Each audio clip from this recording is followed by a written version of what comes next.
பார்த்தீங்கன்னா, வீடுகளுக்கு ஒரு 3 மீட்டர், 5 மீட்டருக்குள்ளேயே இருக்கக்கூடிய இடத்துல ஒரு அடர்த்தியான வீடுகள் இருக்கக்கூடிய பகுதி.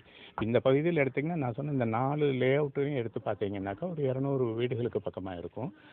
இப்ப முக்கியமா குழந்தைகள் விளையாடக்கூடிய பகுதி பார்க்குன்னு ஒரு நல்ல டெவலப்டு பார்க் இந்த 2 தான் இருக்கு. அந்த இடத்துல வந்து கொண்டு வர்றாங்க. 3வது நாங்க இத வந்து எடுக்கிறதுக்கு காரணம் என்ன அப்டின்னா, ஒரு 2 கிலோமீட்டர் தூரத்துக்கு ஒரு 400க்கும் மேற்பட்ட வீடுகள் கமர்ஷியல் எஸ்டாப்ளிஷ்மெண்ட்ல எல்லாம் இருந்து கழிவு நீர்களை எல்லாம் கலெக்ட் பண்ணி பைப் லைன் மூலம் கொண்டு வந்து இந்த லிஃப்டிங் ஸ்டேஷனுக்கு கொண்டு வர்றாங்க.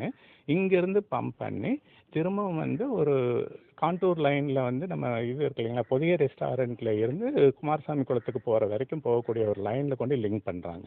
அதனுடைய தூரம் இங்கிருந்து பார்த்தீங்கன்னா, ஒரு குறிப்பிட்ட அளவு பார்த்தாலும் ஒரு 3 கிலோமீட்டர் குறைவில்லாம இருக்கும்.